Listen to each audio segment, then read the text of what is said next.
Good morning, everybody. Today is August 16th, 2021. In our class, BMN 513. This is the sixth session. Today is the midterm exam, as I told you last time. So I will give you the midterm. You will get it in email. So please do your midterm and submit the papers before this Friday. Before this Friday. If you submit later than that, then you will be penalized. You will get some points deducted. So please do submit your papers Friday or before Friday. So let's do a little bit of review of what we did so far in our class. As the introduction, I told you that this class is about the basic Buddhist teachings through Buddhist scriptures. So we rely highly on the scriptures for our class. Our sources are the scriptures. So at the beginning, we were discussing about what scriptures are. In religious studies, when you refer to as scripture, it has a specific meaning. And we were discussing those things. In all the religions, sacred texts are usually taken as scriptures. So in Buddhism also, we have a whole bunch of books, whole collection of books, texts as scriptures. And so Buddhists all over the world, they consider these scriptures, these texts as sacred writings or sacred sayings. Sayings of the Buddha, in this case, sayings of the Buddha as well as enlightened beings, enlightened monks and nuns. Those are taken as scriptures.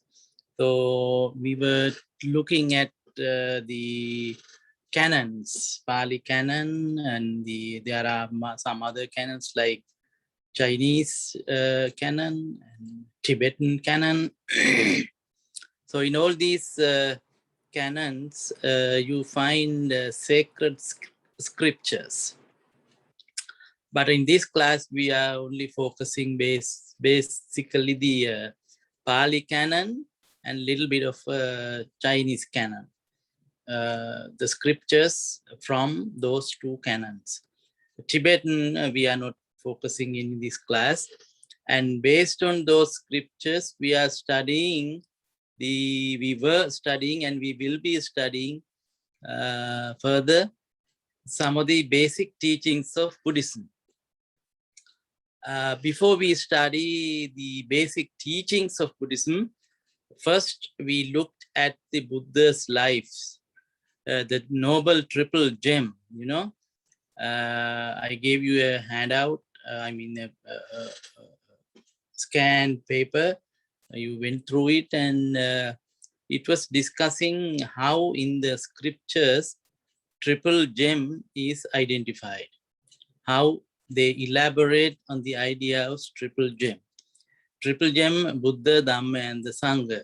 Buddha is the teacher, the master, or the founder. Dhamma is the teaching. Sangha is the enlightened beings, enlightened monks and nuns, through which the Buddha's message is carried all over the world. So these three together is called triple gem in Buddhism. And usually when you become a Buddhist, when anyone becomes a Buddhist, you take refuge in these three in these three triple gems. You give authority to them and then you find refuge in it. You accept Buddha, Dhamma, and the Sangha as model and you follow the way the monks and nuns followed it, and you rely on the text and rely on the Dhamma, the teachings, and also you emulate the Buddha, his actions and all perfections that he did. We all take refuge in those things, and we are going to be inspired by the triple gem. So that's triple gem is one of the basic teachings, one of the basic tenets of Buddhism. So we were discussing about that thing. And then historical life events of the Buddha. Life events of the Buddha are recorded in certain scriptures. And based on those scriptures, we are able to gather the life events, facts about the Buddha's life. In the Pali Tripitaka, you find in many places, not in just one place, but in many places, different events of his life, like his birth, his enlightenment, his first sermon, giving the first sermon, and also his passing away, and some other events in his life are recorded in the scriptures. So we were discussing about those things too. The way we study about the life of the Buddha. And then we were talking about the formation of the canon. Remember, when the Buddha passed away, the monks got together, the enlightened monks, they thought that our master, our founder, our teacher is no more, or what's going to happen to whatever the things that he taught. Because at that time in India, they saw in other religions, when the founder passed away, there were some clashes among the followers. Not unity, no harmony. So they had fights, arguments, clashes in public. It is recorded in the in some texts. So that's why, as soon as the Buddha passed away,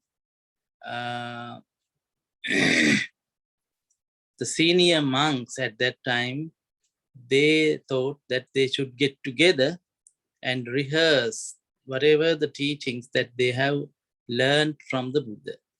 That's the original first, we call it first council, which was held after 3 months of the passing of the Buddha. And there we come across in the world history, we come across a very important thing, organizing the texts in a certain manner that it could be carried to the future generations. That format is still there. So this is like 25 centuries ago, 2,500 years ago, they organized the text.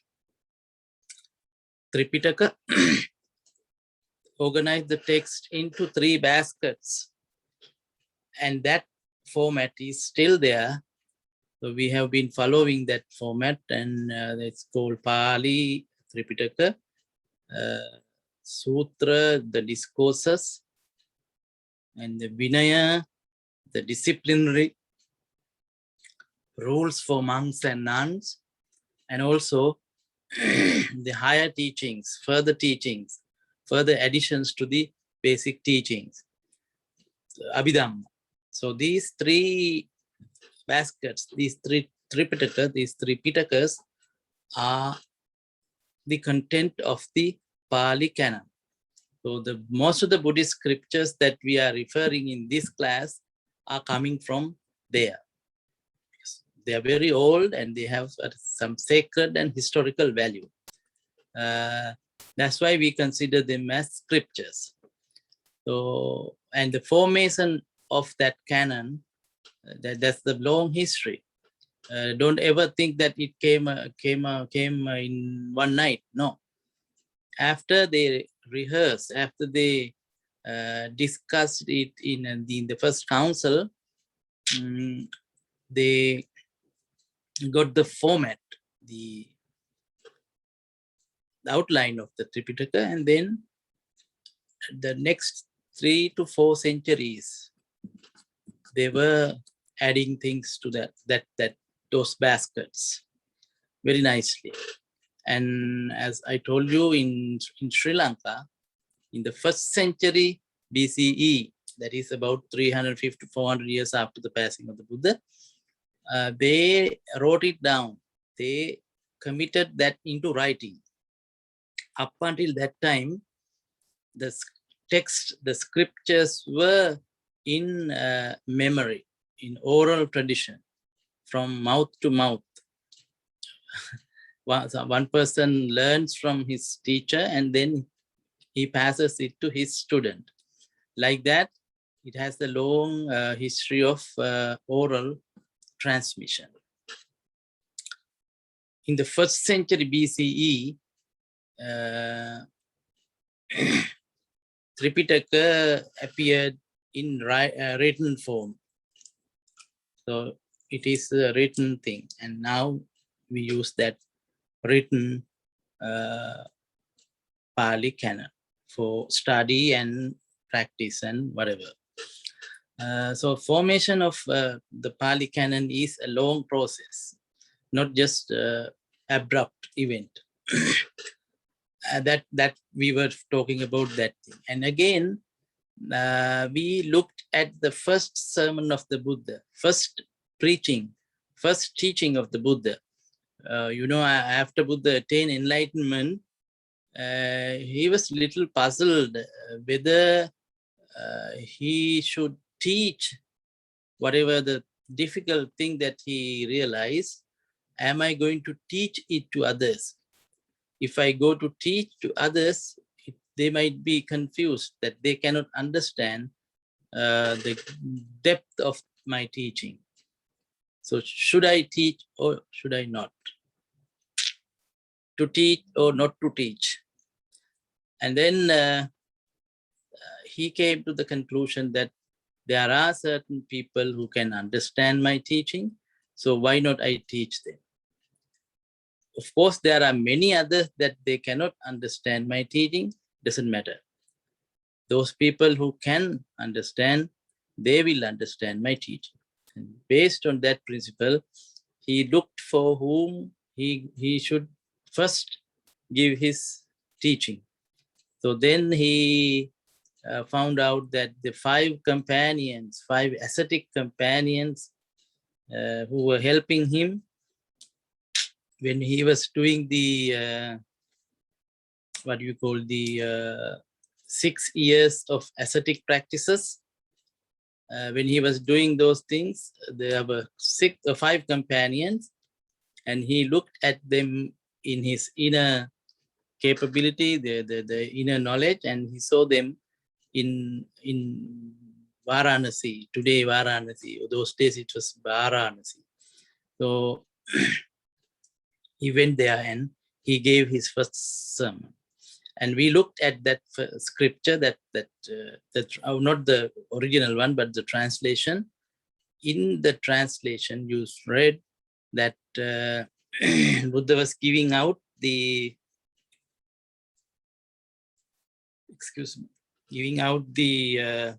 basic teachings. Basic teachings of Buddhism are included in that short discourse, where you find the 4 Noble Truths. That is the foundation of Buddhism. Suffering, or dissatisfaction, cause of suffering or cause of dissatisfaction, and then release from suffering or nibbana, and the path leading to the cessation or stopping of suffering. So these 4 steps, we were talking about those things, and the first sermon as a scripture, the value of that thing. Very succinctly, Buddha introduces the importance of his teaching, and that is for your life. That's what he was saying. This is the only way out from suffering. So you need to know that you have the problem. What is the problem? Dissatisfaction. You have to understand it as a fact. That is a fact. And then your approach should be to look for the causes. What are the causes for my dissatisfaction?